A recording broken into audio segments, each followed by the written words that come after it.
So in this video, I'm going to show you exactly how this Facebook ad strategy is making this dropshipping store over $250,000 every single month. And I will refresh the screen so you know that these numbers are all well and legit. If you don't know who I am, my name is Harry. I've been dropshipping for a number of years.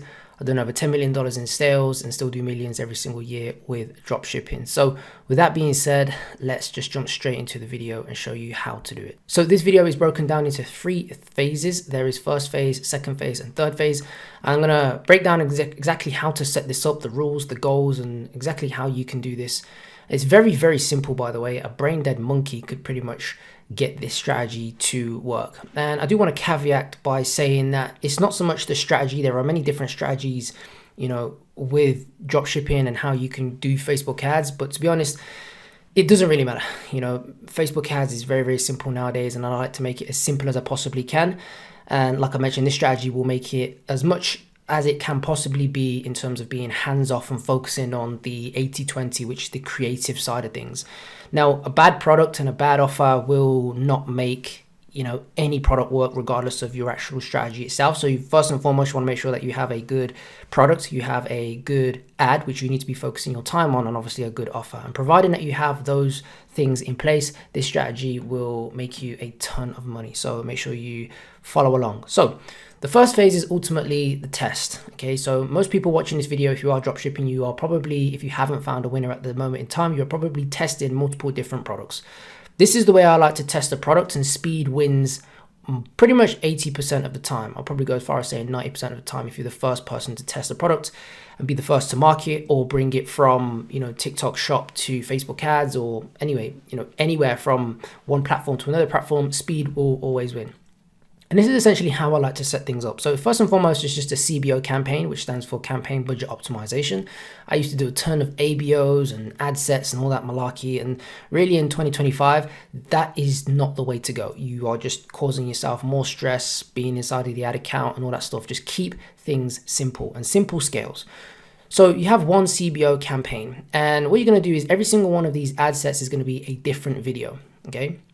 And this is the initial setup. So first and foremost, what you're going to do is you're going to have a CBO campaign, campaign budget optimization. Like I mentioned, the budget is going to be anything from $100 to $150, depending on what you can personally afford to spend.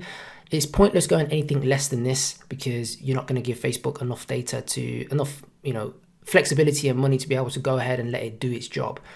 Now, every single ad set is going to be completely broad. You don't want to do no interest, no targeting at all. The only thing you're setting is your demographic. If you are selling a product to primarily females, like lipstick or, something like that, then just target females. But for most products, it will be male and female. And Facebook is extremely efficient at understanding, who it is your product is being sold to. Now, for many of years, I used to be against this whole one campaign broad thing.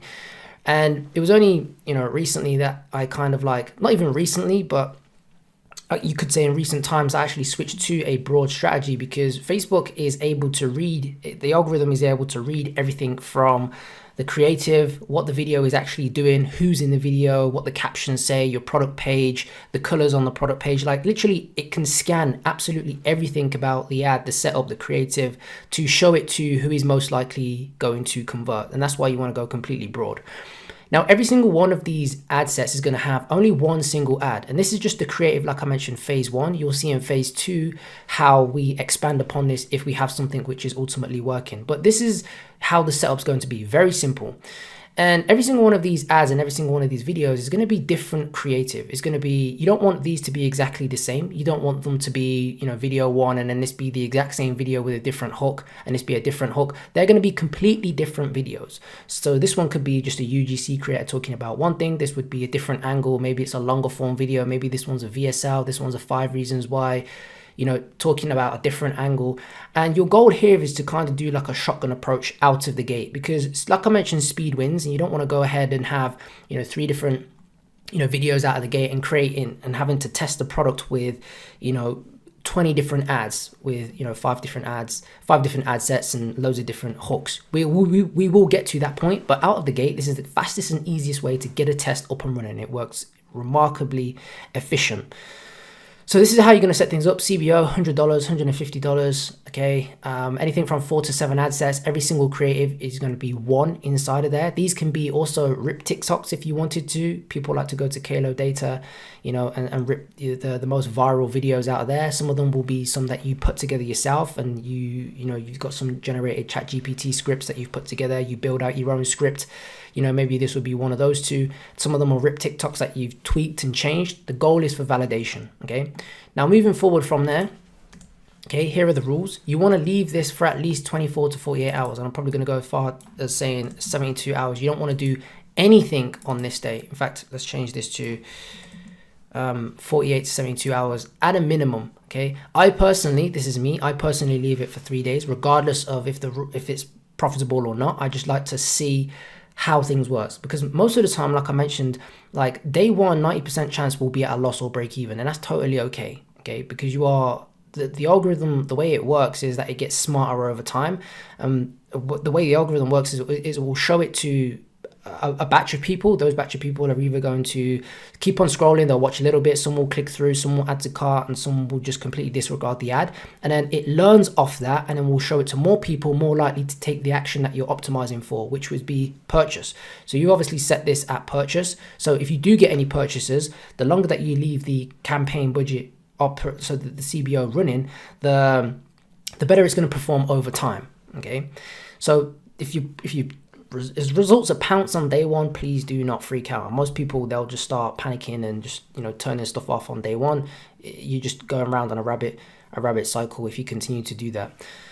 Now, again, you want to I've got another video on this. It's actually taken out from maybe I'll do another video in terms of analyzing the results, but obviously it goes as simple as, if this is completely trash on day 3 and there's no signs of life at all, your add to carts are completely out of the water, then depending on your feel and gut feeling of the product, then you may want to go ahead and move into phase 2. But for the most part, you may just want to leave it at that and continue to keep on moving forward with a different product test.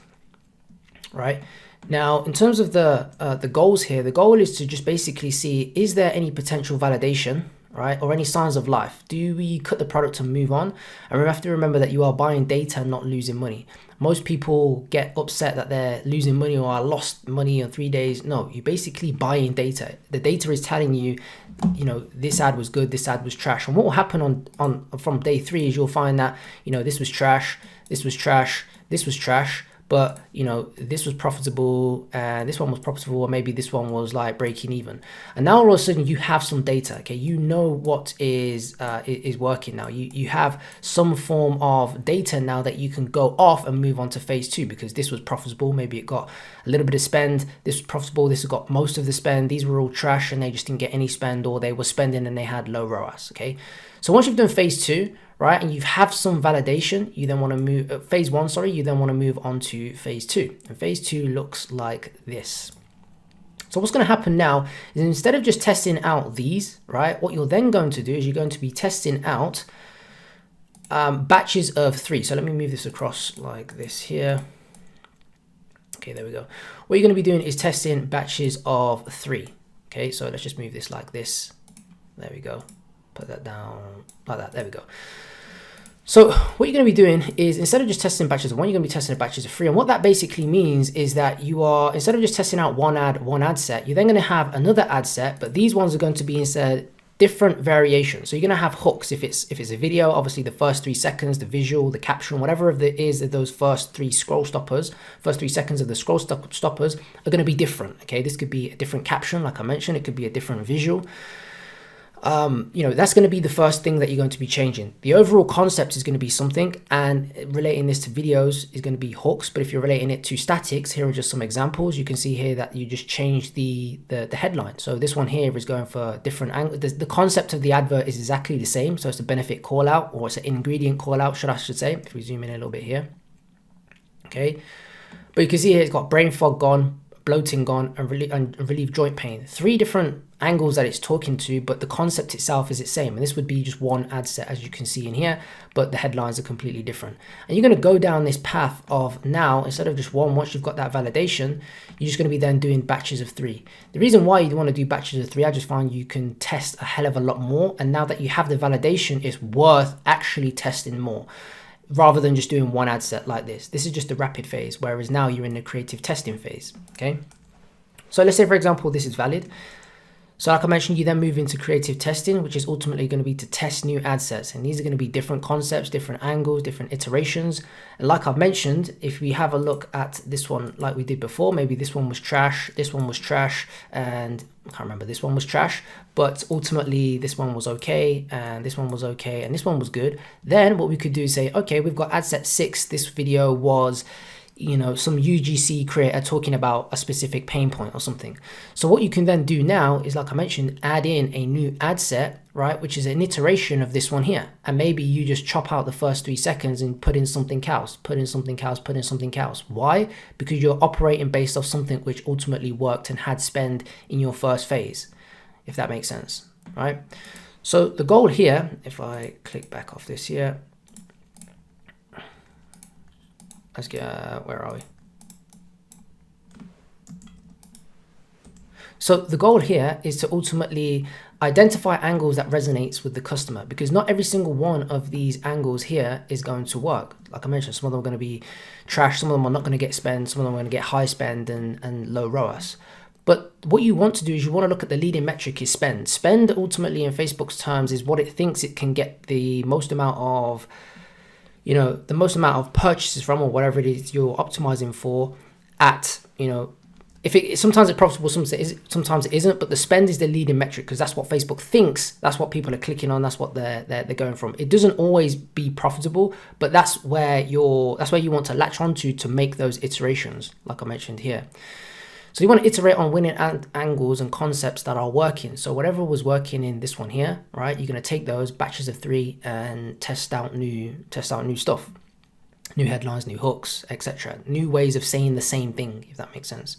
And this process never ends. So this process of the creative testing process never ends. You're like, I've got a campaign where I think like we name them from 001, 002, like we're on 100 and something at the moment in time. So 100 and different times of testing a different concept. You know, some are iterations, some are just net new, completely different formats that we've never tested before. Some are static, some are different images, etc. Right? So your goal is to continue to keep on testing indefinitely, like it never really ends. Now, here are 2 key points that most people actually don't do with this strategy, is that your goal is to create a full funnel experience, top of the funnel, middle of the funnel, bottom of the funnel. What I see some people do, and this ties into this second point of creative diversity is key, is that some people will just create the same thing over and over again inside of the CBO, and they'll just create a bunch of top of the funnel ads all of the time. And they'll just create the same type of video because it worked previously before, and they'll continue to keep on trying to iterate on the exact same thing, which is only going to eventually just die out. And your goal is to, because we're not doing anything like retargeting anymore, you know, previously back in the day, we would do like retargeting campaign, we would separate out people who initiated checkout and didn't purchase, people who viewed the video and didn't view the product page, yada, yada, yada. But we don't really need to do that anymore because the CBO can do all of that like automatically for us. You can just go into your ad account if you're running this strategy and have a look at the frequency, right? And you have some ads and some concepts that have really high frequency. They're acting as, you know, retargeting ads. So people have seen the first type of ads and then seen your second type of ads. And then, you know, you have some which are lower ROAS, like I've got here. No, top of funnel ads will have a lower ROAS naturally, right? But the frequency on those are hovering around the 1 or just over the 1 very slightly because they're hitting completely unaware audience. So the creative key here is to create ads that look like retargeting ads as well. You don't want to go overboard with it because you don't want the full CBO to have, you know, a bunch of bottom of the funnel creatives in it. But what you want to do is you want to create some ads which are, you know, sale ends soon, or, you know, hey, we've seen this, you know, here's a code, whatever it may be, or what I'm trying to say is you just want to have middle of the funnel ads. So some of the bottom of the funnel ads and middle of the funnel ads. So some of them may be long form reviews, right? You may not think that it's going to work, but it's like a 2-minute video of someone yapping about the actual product. So they may have seen the top of the funnel ads, then they get hit with the long form, you know, yap session. And then they also get hit with a sale ends soon, very direct, most aware people who have already seen your ads. The creative key in this one CBO strategy is the diversity of your actual ads, right? So here are some rules for this. Is if it's not getting spend, it's a dead ad, turn it off. Okay, I've tried this multiple times of, as marketers, we're spending time all of the time, depending on if you've got a video editor or if not, you may spend time trying to create the banging ad. You've come up with this great script, you've generated the voiceover, you've put it all together, you throw it into Facebook in the CBO and it doesn't get any spend, and you're frustrated and you think to yourself, this is a winning ad, this is a banger, this should be making money. And you pull it out, you try and stick it in an ABO and force spend to it, and you just end up burning money. Okay, you have to remember that the algorithm is extremely smart. Facebook knows, like, if you're trying to outbeat a supercomputer or think that you know more than a supercomputer, then you are, you're very low IQ. So you want to let the algorithm do its job, and if it's not getting any spend or it's getting minimal amount of spend, just turn it off. Okay, you can, if you want to, if you still want the control or don't want to completely give up ABO. This is something that I also move to sometimes, is you can set minimum spends with the CBO. So what you can do is, with some of these ones here, you can set minimum spends. Let's say, for example, you've got a new concept or a completely new thing that you want to test out, but you want to make sure that Facebook does give it a little bit of spend, right? So what you then can do is just set a minimum spend here. You can set it at, anything from $10 to $20 a day, just so that it does get some spend, it does get some spend. And then that way you kind of have the peace of mind. But again, I wouldn't go overboard with minimum spends, because the algorithm pretty much knows if it's going to work or not. Now, the other thing is that you want to give something 5 to 7 days before making a decision. So I would launch all of my creatives on either a Tuesday or a Thursday, those 2 days, and just let them run for, a week to see how they perform. Now, sometimes I will cut stuff off a little bit earlier based on some of these things here, but for the most part, you want to try and, or maybe like on day 6, if it's had, $20 spend and it's been running for 6 days, 9 times out of 10, it's not a winning ad. You can't do anything. Just turn it off.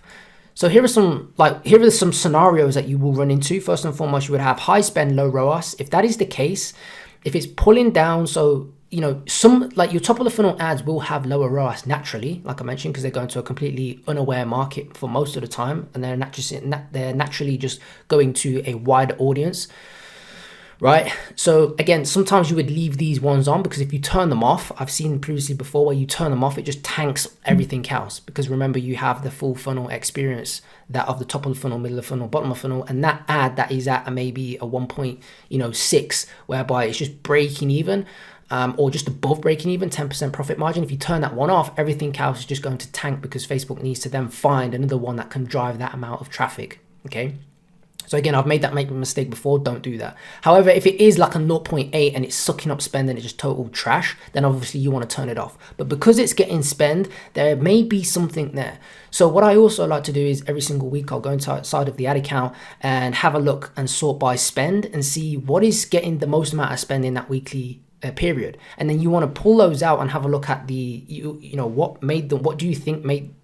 what made you think that they got the spend, break it down, and then maybe you'll throw in some iterations there. So go and add some new hooks on that, or some new headlines if it's a static, okay, iteration, and then throw them back in for the next week and see how those ones perform, because you'll be surprised that just making a simple tweak on the first 3 seconds or a headline or something can change and turn it into a profitable ad, because Facebook's seen something there because it was getting a bulk of spend. Now, the other one is low spend, low ROAS. If that's the case, just turn it off. Low spend, low ROAS is just brain dead. Just turn it off. Now, if you have something that has high spend and it's a high ROAS, then leave it on, of course. And you want to move it to phase 3, which, like I mentioned, is there's something in phase 3 I'll show you in a moment in time. Now, if it gets low spend and it has a high ROAS, some people think that they want to try and force spend to that one as well. Again, I wouldn't recommend trying to force spend to it. I recommend that it's not a winner if it's get low spend and it's got high ROAS, but you can leave it on. I will leave these ones on just so that they do pick up some sales here and there, and you do have that creative diversity and that full funnel experience. So if it isn't getting the amount of spend, but the ROAS is like 15 ROAS or something, don't get on your high horse and thinking, this is a banging ad, and you're going to try and force a bunch of spend to it, because trust me, if it was that good, Facebook would push a bulk of spend to it. Okay, right? So next, obviously, we then have phase 3, which is ultimately the scaling side of things. So what you would then typically find out is, what you're then going to have, right, is your ads going to look like this. So you're going to have a bunch of ad sets, okay, Testing 3s at this time, because again, you've moved from testing 1 to 3 because you have the validation. You can see here, some of these are going to have different hooks, different variations, and some of these are going to work, some of them aren't going to work. But with this CBO campaign, what you can do is increase and decrease the budget in terms of scaling up by 20 to 50% every 3 to 5 days based on the performance. If performance is good, then just leave it. And if performance is bad, then you can turn it down. I personally like to look over a 7-day window. I used to be one of those who would check every single day. And I know still some people who will get upset if their ROAS is, it will completely total their whole day if they wake up and there's bad ROAS. Recently, there's been some, Facebook hasn't been performing amazingly well. I know that some people on Twitter have experienced the same thing.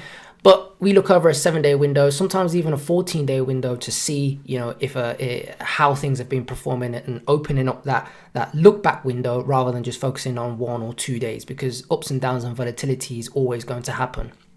Now, if this campaign budget CBO is under $800, let's say you start at 100 and the ROAS is amazing, I do like to get aggressive with things. And, the whole learning period and all that jazz is, in my opinion, is a little bit of a myth. So I will get aggressive if something is working very, very well and a CBO budget is under $800. I'll go from 200 to 400, 400 to 600, 600 to 800, and very much do those jumps if I need to get up and get that learning inside of Facebook.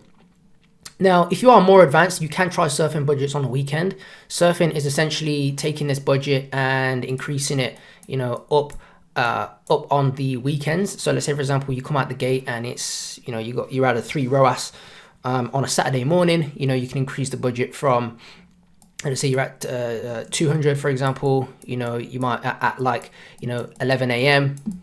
You might want to just bump it up to 400. At 2 p.m., and you just continue to keep on bumping it up until, obviously depending on profitability, as long as profitabilities continue to hold, of course, and then let it ride. And that's a bit more advanced. I wouldn't recommend it for any sort of beginners. Now, the next point of this is you're going to be taking these winning ad IDs and plugging them into what's called an ASC. An ASC is essentially an advantage shopping campaign. You can see I've half done it here, but I'm going to illustrate it so that you can see essentially how it would work and how it would play out. If I zoom out a little bit here. So let's say, for example, we have, this ad set here, but obviously this one was trash, this one was trash, and, this one was a winner. We then have... This one was a winner, and this one was a winner as well. But all of these were trash, and this was trash, this was trash. Just to get, they when I say trash, they either didn't get any spend or whatever it may be. Okay, so what you would then do is you would take this one here, okay, and you would plug it into your ASC, plain and simple. Okay, you would take it, plug it into the ASC. Okay, you would take the ad ID and plug it into here. Same with this one here. You would just basically take this bit here, plug it into here. Again, now your metrics, whatever you define as a winning ad is going to be different for every person. This could be like a certain amount of spend and a certain amount of ROAS, so these could be based on, if it spent $500 and the ROAS is positive, then you plug it in. If it's spent over $1,000 and it's had profitable ROAS, whatever it may be, you would plug this. But every single benchmark would be different for a different person. But that's how you're going to do things, and just take the ad IDs and plug them in. And your goal then is to continue to repeat the process. That's all you are doing then. You'll continue to add in all of these new ad sets, new concepts, new angles, understanding your customer and testing new things, new formats, new ways to say the exact same thing once you double down on what's actually working. And once you validate what those ads are, okay, something that's getting high spend, high ROAS, you take those and put them into your ASC campaign. I like to scale these both succinctly, so both of them together. I like to scale both of them together. Some people don't even use an advantage shopping campaign, and they literally just use a CBO and go up and down. So they don't pull them out and put them into this here. I've found this work because most of the time I will add these as a cost cap. Okay, meaning I will set a cost control on these. I will inflate the budget super, super high. So I would have this at like $5,000 to $10,000 a day and set a cost cap at, just over my break-even point, or whatever you can afford to profitably, get spend. And with cost caps, again, it's a little bit more advanced, but it's more of a case of, it's like driving a manual car. You want to get spend while still maintaining profitability, and cost controls can allow you to do that. So yeah, that's another strategy that you can do, hence why I like to have both of those two together. Okay, but you can try this in auto as well. It does work. I've got a campaign in auto as well. Some people would argue that they would conflict each other, but hey, whatever works.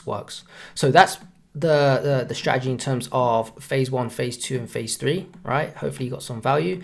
And if you do want, obviously, my personal help, myself and my brother's personal help, or you want, coaching in how to actually implement all of this stuff, or holding your hands through it, then you can see here some of our students have been doing $2,000 to $3,000 a day. Even Matt down here doing 6K a day as well here in the UK market. So yeah, if you want our help, then the link to Calendly will hop on a call, see if you're a good fit. If you are, then we're more than happy to help you out, implement all of this stuff, and scale your stores. So that is it for this video. Take care, and I'll see you in the next one.